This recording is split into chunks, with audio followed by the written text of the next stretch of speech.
할렐루야, 이경우 목사입니다. 오늘은 예수님이 말씀하신 팔복 중에서 네 번째로 의에 줄이고 목마른 자가 받는 복에 대하여 말씀을 전해드리겠습니다. 마태복음 5장 6절에 의에 줄이고 목마른 자는 복이 있나니 저희가 배부를 것이며 라고 말씀하셨습니다. 줄인다는 것은 굶주리는 것, 배고픈 상태입니다. 굶주리고 목마름은 인간의 가장 절실하고 기본적인 욕구입니다. 이러한 굶주림과 목마름의 욕구를 채울 수 있는 것은 당연히 음식물과 물입니다.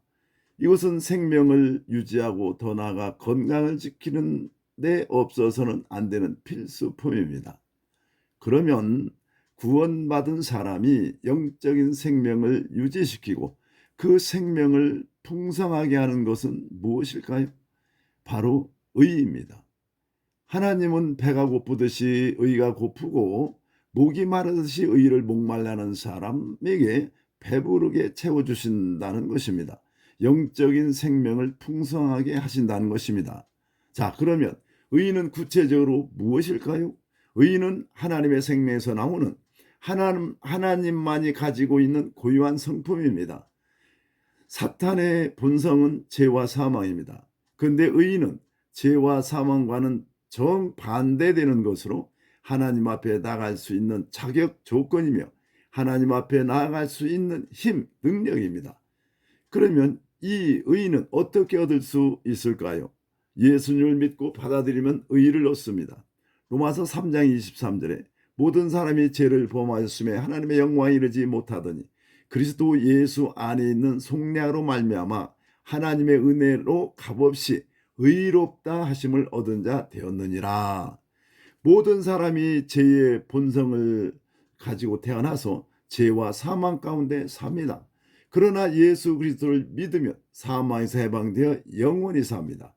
예수님이 모든 인간의 죄값을 대속하여 예수님을 믿고 마음에 받아들이면 하나님 생명을 얻고 그 생명 안에는 의가 있어 의로운 사람, 의인이 되는 것입니다. 의인은 죄와 반대이기 때문에 의인은 죄가 없는 사람입니다.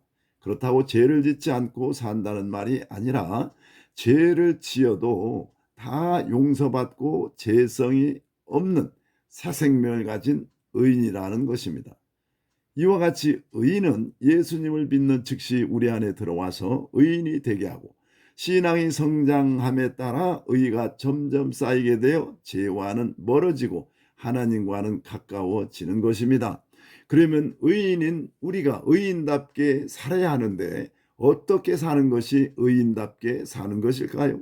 로마서 8장 18절에 죄로부터 해방되어 의에게 종이 되었느니라. 자, 의인답게 사는 것은 먼저 죄의 종으로 살던 내가 죄로부터 해방되었다. 그래서 죄로부터 자유로운 사람이라는 것을 믿어야 합니다. 인간은 근본적으로 죄의 문제를 안고 삽니다. 예수님을 믿던 안 믿던 죄의 유혹을 받고 죄를 지으면 자신도 모르게 죄책감에 시달립니다. 그러므로 죄와 저주와 사망에 묶여서 자유롭게 살지 못하는 것입니다. 그러나 의인은 어떻게 삽니까? 로마서 8장 1절에 그러므로 이제 그리스도 안에 있는 자에게는 결코 정죄함이 없나니 예수님을 믿고 믿음으로 사는 사람은 죄를 지어도 결코 정죄되지 않는다는 것입니다. 죄가 있다고 하지 못한다는 것입니다. 그리고 죄의 값은 사망인데 죄와 사망이 지배하지 못하기 때문에 죄와 사망으로부터 해방되어 영생을 누리는 것입니다.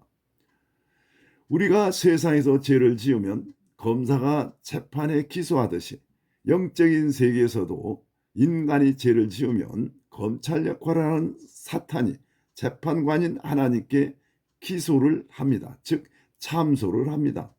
그러나 의인은 절대로 재판을 받지 않고 불기소 처리됩니다. 그 죄는 이미 예수님이 대신 재판을 받고 죄값을 치르셨기 때문입니다. 그러므로 절대로 정죄되는 일이 없습니다. 우리가 인생을 실패하는 원인 중에 많은 부분이 정죄 때문이란 사실을 실감하지 못합니다. 정죄당하면 나타내는 현상이 죄책감입니다. 세상에는 정죄로 인해서 죄책감으로 괴로워하고 사는 사람이 의외로 많습니다. 그 죄책감으로 평생 두려워하고 매사에 소극적이며 당당하게 살지 못합니다. 또 죄책감은 두려움을 주기 때문에 심장이나 혈액순환기 계통에 많은 영향을 미칩니다. 협심증이나 심장병을 가진 사람 중에 이런 사람들이 많이 있습니다.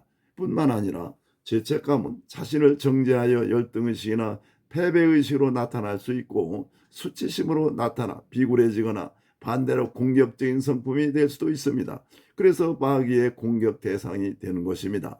로마서 8장 1절에 그러므로 이제 그리스도 안에 있는 자에게는 결코 정죄함이 없나니, 예수님을 받아들여 믿음으로 사는 의인은 절대로 정죄되지 않는다는 것을 믿으시기 바랍니다. 그러므로 죄를 지어 죄책감을 느끼면 자신을 정죄하지 말고 회개하면 바로 죄가 없어지는 것입니다. 많은 사람들은 죄를 안 짓고 착하게 살면 천국에 가고 죄 짓고 나쁜 짓 많이 하면 지옥에 가는 것으로 생각합니다. 그러나 지옥은 죄를 짓고 나쁜 짓 많이 하기 때문에 가는 것이 아니라 지은 죄를 용서받을 길이 없기 때문에 지옥으로 가는 것입니다. 다른 말로 의의가 없기 때문에 지옥으로 가는 것입니다. 많은 사람들은 예수님을 믿고 하나님 말씀대로 살아야 하는데 그렇지 못하면 벌을 받고 지옥으로 가는 줄로 압니다. 그래서 많은 성도들이 자유롭지 못하고 짐을 지고 힘들게 신앙생활을 하는 것입니다. 그러나 그것은 복음을 잘못 알고 있는 것입니다. 의인은 하나님 말씀대로 살아서 의인이 되는 것이 아니라 예수님을 믿는 즉시 의인이 되는 것입니다.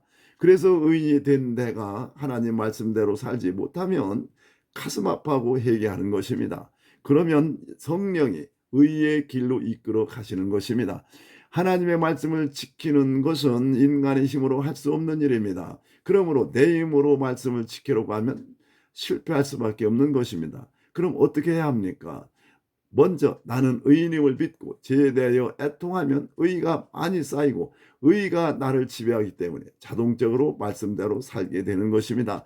그래서 먼저 의의를 구하라고 하신 것입니다. 마태복음 36장 33절에 그러므로 염려하여 이르기를 무엇을 먹을까 무엇을 마실까 무엇을 입을까 하지 말라. 너희는 먼저 그의 나라와 그의 의의를 구하라. 그리하면 이 모든 것을 너희에게 더하시리라.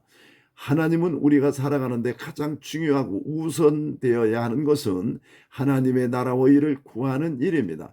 하나님의 나라는 곧 의의 나라입니다. 의를 구하면 육신의 삶도 책임져 주신다는 것입니다. 결국 의인답게 산다는 것은 죄를 짓지 않고 사는 것이 아니라 지은 죄를 애통하고 성령을 의지하고 믿음으로 사는 것입니다.